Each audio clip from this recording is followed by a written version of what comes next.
for me. If I may just go straight to the point, I'd like to say excuse me to my LVD family. I know this is not the proper venue and all, but let's just take it out there. Okay na ba yun, Mas? Oo, no? Ian was interviewed before I came here. He was in Fast Talk with Boy Abunda. Hindi ko siya nakausap ng isang taon na. Ian and I have not spoken in 1 year. So many things have been said about me, about Matet, about my two brothers.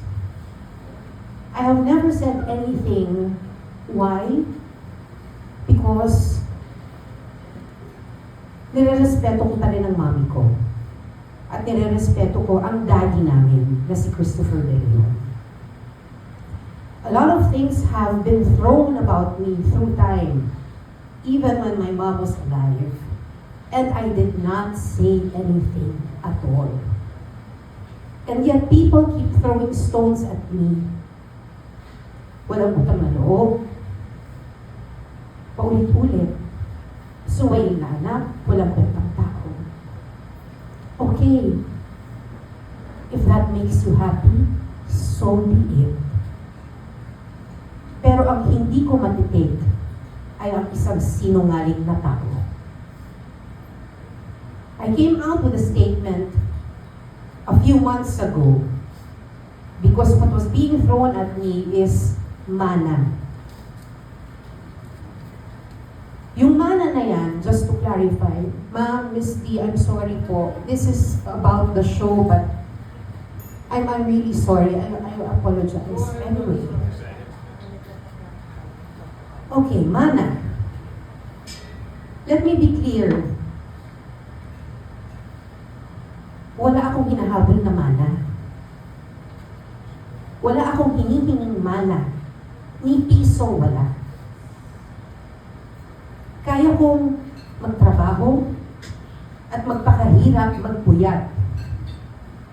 Simula nang namulat ako, buntot ko, hila ko. Hindi ako humingi ng tulong at hindi ako naging pabigat sa mga magulang ko. Kaya huwag niyong ibato sa akin ng mana. Dahil kaya kong magsumikap at maghirap. Kung ano man ang niiwan ni Mami, mga lupain niya sa Bicol, yun lang ang meron siya. Alam yan ni Rodel. Tanungin niyo yung mga taong nakakaalam. Alam yan ni Rodel. Wala namang ibang naiwan ng Mami kung hindi yun. And after Mommy died, and after she was buried, to be honest, kinausap ko si Ian. Nung pagkalibing ni Mommy, after a few weeks, tinanong ko siya, Ian, are you willing to share the properties of Mommy with us?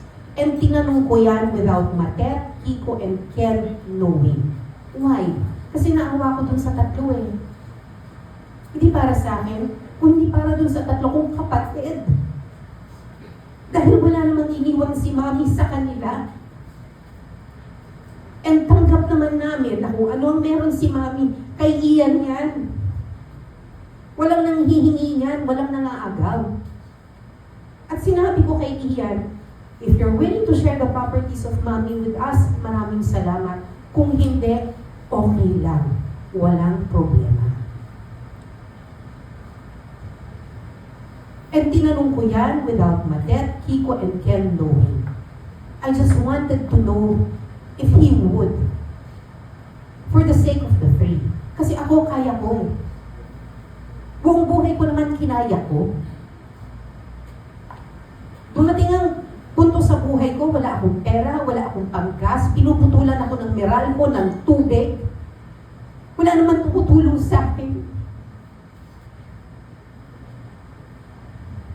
Pero kahit minsan, hindi ko tinistorbo ang mga magulang ko, kahit mga anak ko. Pero kinaya ko, tumayo ako, nagsipag ako sa tulong ng asawa ko, kaming dalawa. Tamaan ako ng kidlat ngayon kung meron akong naagrabyado agrabyadong tao. Kaya huwag nang ibabato sa amin yung mana. Kay Ian na yan. Pagdating naman doon sa foundation, tinanong ko siya. Sabi ko, are you willing to do the foundation with us? Sabi ko, magtayo tayo para kay Mami to continue her legacy. Anong sinabi niya? I'm not ready. Wala akong ilalabas na pera.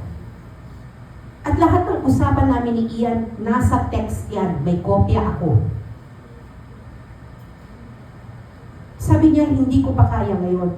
Sabi ko, okay. Irerespeto ko yan. Hanggang sa nagkaroon kami ulit ng conversation because Matet and Kiko and Ken said, ate, naiintindihan namin yung gusto mong gawin. Magtayo na tayo. Sabi ko, hindi ko pwedeng itayo to nang hindi tayo kompleto. Kinausap ko ulit si Ian. Sabi niya, hindi, go ahead, do it. Gawin niyo, susuportahan ko yan. Ang sabi niya sa akin, pag ready na ba ako, pwede akong sumali? Sabi ko, oo, Ian. Kasi atin to, for the legacy of Mommy. Ano bang legacy? Ano bang legacy? Ang legacy ni Mommy, isang pagtulong sa kapwa, hindi ba? Yun lang naman ang gusto kong ituloy. Hindi para pagkakitaan ng kahit ano. In fact, ako pa nga ang maglalabas. Ako maghihirap para maghanap ng pera, para magtayo ng foundation. When I finally was able to put up the foundation, anong ginawa niya? Nagpunta sa Facebook. Ang sinabi niya, hindi ko alam yung foundation na itinayo. Hindi ko pinapayagan ng kahit sino na magtayo ng foundation. Hindi ako nagpapayag ng kahit na sino magbigay ng pera dyan sa foundation na yan. Doon ako nasaktan. Bakit? Kasi alam niya. Alam niya lahat.